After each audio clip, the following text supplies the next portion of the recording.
Yeah! Here we go!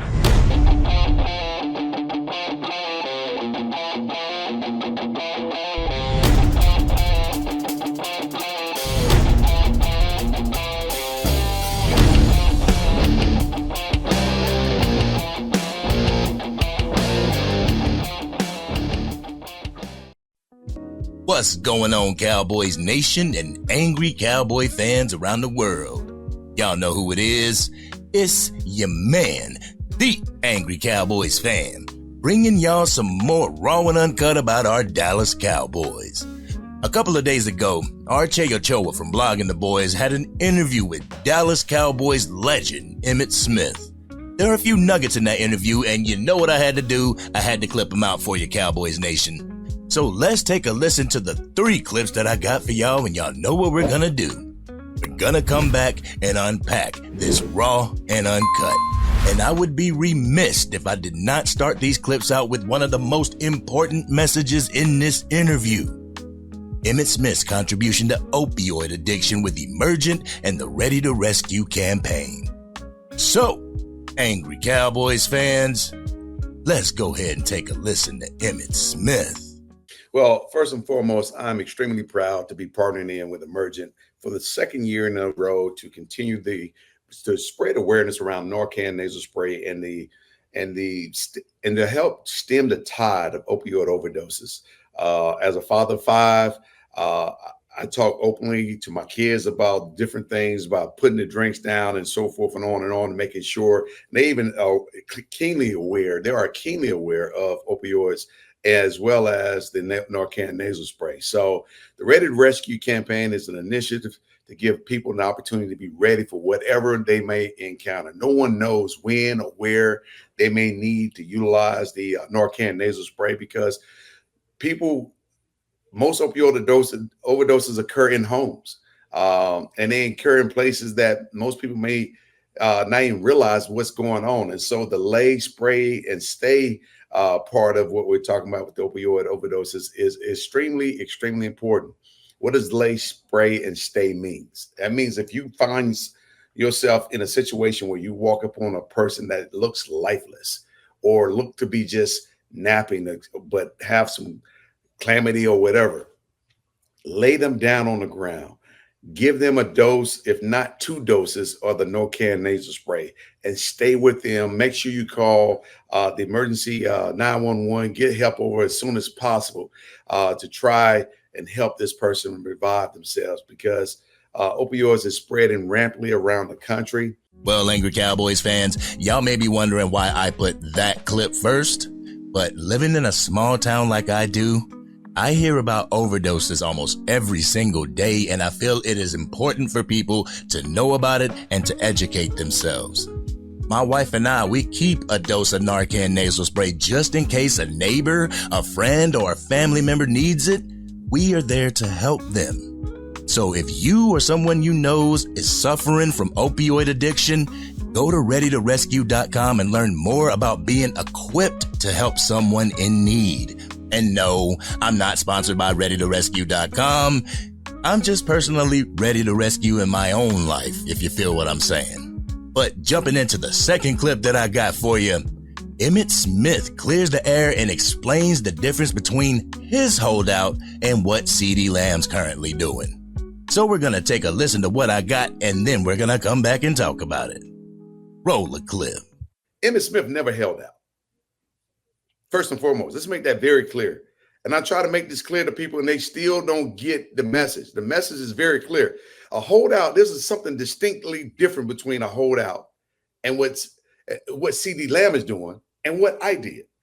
CeeDee Lamb has a contract, and he's still under the obligation to fulfill that contract, correct? That's fair. Yeah, certainly. He has years left on his contract, correct? That's true. Correct. All right. So with years left on his contract, and what he's doing right now is classified as a holdout.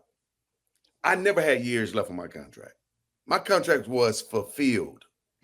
I didn't have a job to go to. Like most people, if you don't have a job to go to, you can go and apply anywhere and get a job. Correct? That's true. I couldn't go and apply to any of the other 31 teams. I only had one team to work with at the time. And when I did have a chance to go to any of the other 31 teams, guess what? I only had 30 days to do it. So when that window closed and none of those teams offered me a contract, I only had one team to negotiate with, and that was the Dallas Cowboys. So negotiations got strained.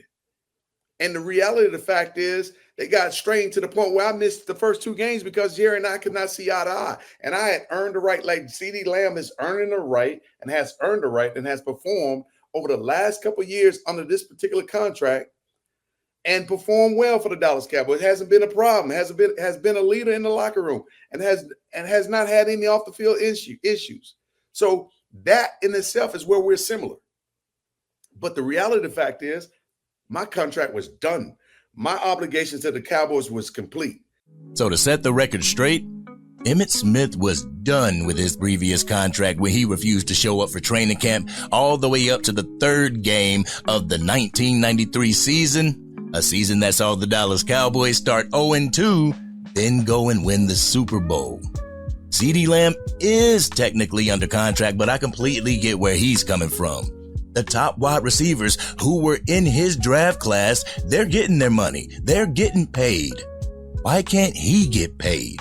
We'll get into that more during my Raw and Uncut portion, so make sure you stick around for that. In the last clip that I got for y'all, Emmitt Smith talks about how not paying CeeDee Lamb is potentially setting Dak Prescott up for failure this upcoming season. So we're going to take a listen to the clip for y'all, and then y'all know what we're going to do. We're going to come back and unpack this Raw and Uncut. So, Cowboys Nation, let's go ahead and take a listen to Emmitt Smith one last time. With CeeDee and the Dallas Cowboys today, let's make this very clear. He is a very, very valuable asset to the Dallas Cowboys. He is a very, very valuable asset to Dak Prescott.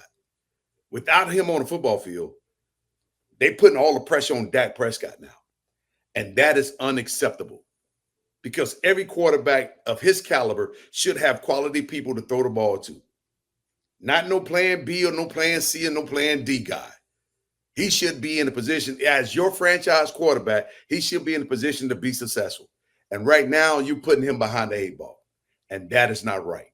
And that's how I see it. Man, Emmitt, you ain't telling no lies. It's a damn shame, Angry Cowboys fans. Let's go ahead and do this. Y'all ready for my Raw and Uncut? Y'all ready? Let's get it. Man, I can't get on Jerry and Stephen Jones enough when it comes to paying these players. Their responsibility to put the best product out there on the field each and every year, and for 29 years, they failed to do so. Any other general manager would have been fired by now. I don't know how many videos that I can make about this situation because it's gonna start becoming redundant. And I don't want some redundancy on my page. I want to be able to come on YouTube and brag about how aggressive my ownership is. I want to be able to come on YouTube and talk about how forward-thinking this organization is. The sad thing is, you will never, ever hear me use the phrase, "I saw that coming from a mile ahead," with this organization. You know, I often question why the Dallas Cowboys are so heavily covered by all forms of sports media the way they are.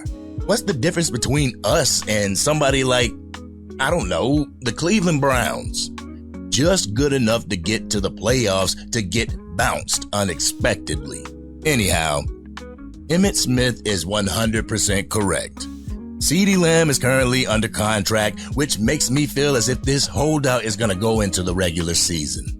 CeeDee Lamb taking the Dallas Cowboys off his X account makes me feel as if this is super serious and he's prepared to take this into the season. If he chooses to do that, Lord help this offense. Mike McCarthy can go ahead and hang it up because his job just got 100 times harder if CeeDee Lamb's not a part of that offense. But Emmitt Smith pointed out that he felt that not getting CeeDee Lamb paid is setting Dak Prescott up for failure, and I completely agree. I remember saying it wouldn't surprise me if Jerry Jones was getting rid of Tyron, letting Pollard walk, getting rid of his center Tyler Biadasz. Now, Having a holdout from your number one target was purposely setting Dak Prescott up to fail in order to get Dak Prescott's numbers down, to get other franchises to see his negative performance and come to the conclusion that Dak ain't worth what he says he's worth. Putting the lid on this quarterback market and Jordan Love being that lid. I'm going to get into my tinfoil hat theory real quick, Angry Cowboys fans. Y'all just bear with me real quick. What if the owners of the league wanted to finally put their foot down and cap the quarterbacks at a certain number? And if they didn't outperform the highest player, by whatever metric that they decide to calculate this up with, that's how you get to break the market. The prime time to have done that was when they signed Patrick Mahomes. When Patrick Mahomes signed his deal, from that moment on, quarterbacks can't become the highest paid until they accomplish more than the currently highest paid quarterback. But if they weren't thinking this, Angry Cowboys fan, I could have just gave them the Krabby Patty secret formula. But anyway, back to the topic at hand. I agree with what Emmitt Smith had to say about the importance of CeeDee Lamb to Dak Prescott's success this season and in the past. I've said this before. That offense ran through CeeDee Lamb last season. What you gonna have? Brandon Cooks becomes your number one and Jalen Tolbert becomes your number two? Jalen Brooks then becomes your number three with Jalen Cropper becoming your number four? Damn, we got a lot of Jalens in this wide receiver room, don't we? Then I get online and I see casual fans talking about how Patrick Mahomes gets it done with less weapons. How many times do I have to say this, Angry Cowboys fans? Dak Prescott is not Patrick Mahomes. Dak Prescott is Dak Prescott. And for the people to continuously compare the two, that's super selfish to me, y'all. Then to sit there and to say that the man deserves less than what he's asking for, that's the shit that gets me frustrated with Cowboys Nation. All the shit that the fans need not know about is what they learn from the 3 and 4 letter networks. Why do fans need to know what a player's gonna make or is looking to make? To stir up the controversy within the fan base? To add the court of public opinion to the mix? These owners know that there's somebody out there that will side with them and say these players don't deserve the millions they're looking for. So fans who do it, stop pocket watching, please. Also, it's not fan apathy how the fans feel about the Dallas Cowboys. It's like looking for a certain Christmas present under the Christmas tree. You open that box that's in the shape of the present that you wanted, but bam, it was a knockoff version. Super anticlimactic. The one word that describes the Cowboys' seasons. Anticlimactic. This is the frustration with the Dallas Cowboys organization. The lack of urgency. The lack of commitment to your homegrown players. When Jerry Jones shows me a lack of urgency, it translates to a lack of a want to win and win now. When Jerry and Stephen Jones aren't aggressive and they're leaning on Will McClay to scout this team into a Super Bowl championship, when that hasn't worked for too many teams, it gets fans pissed. And to keep it a buck, to have the lack of urgency with any top player on this team is to have a lack of an urgency of winning. You know me, Angry Cowboys fan family. I try not to be pessimistic with this front office, but I lean on other content creators, Cowboys content creators, and reporters to keep me level-headed whenever I'm kind of feeling like this. But I truly hope that the Dak attack and his theory of getting things done after the Olympics is correct. I lean on Clarence Hill Jr. when he's telling me to sit there and relax with the last urgency statement that you heard in the news. Relax, just relax. So, I'm gonna relax. I'm gonna take a chill pill and continue to hope that these deals get done. But if they're not done by the start of the playoffs, y'all might be seeing an angrier Cowboys fan. This has been your man, the Angry Cowboys Fan. What did you feel about what Emmitt Smith had to say? Shoot, what did you feel about what I had to say?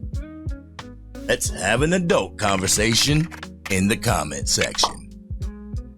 If you're digging the content and want to help get it out to even more Dallas Cowboys fans, drop a like on the video and share it with your friends who are Cowboys fans. If you are DC for life and believe CeeDee Lamb deserves his money, hit that subscribe button. Hit the bell to be notified whenever I go live, release a video, or a podcast episode. The difference between a Super Bowl appearing team and the Dallas Cowboys are night and day. Without using Google, name me the owners of the 49ers, the Chiefs, the Lions, and the Ravens. I bet you can't do it. Everyone knows exactly who Gerald Wayne Jones Sr. is, and they're starting to realize how he operates.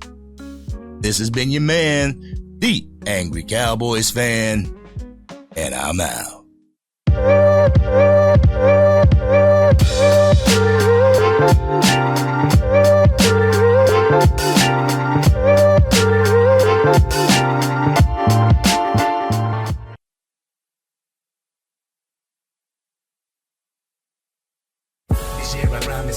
Dang, Angry Cowboys fan, you done made it through the entire video. But if you want more content, you can definitely go to this video right here.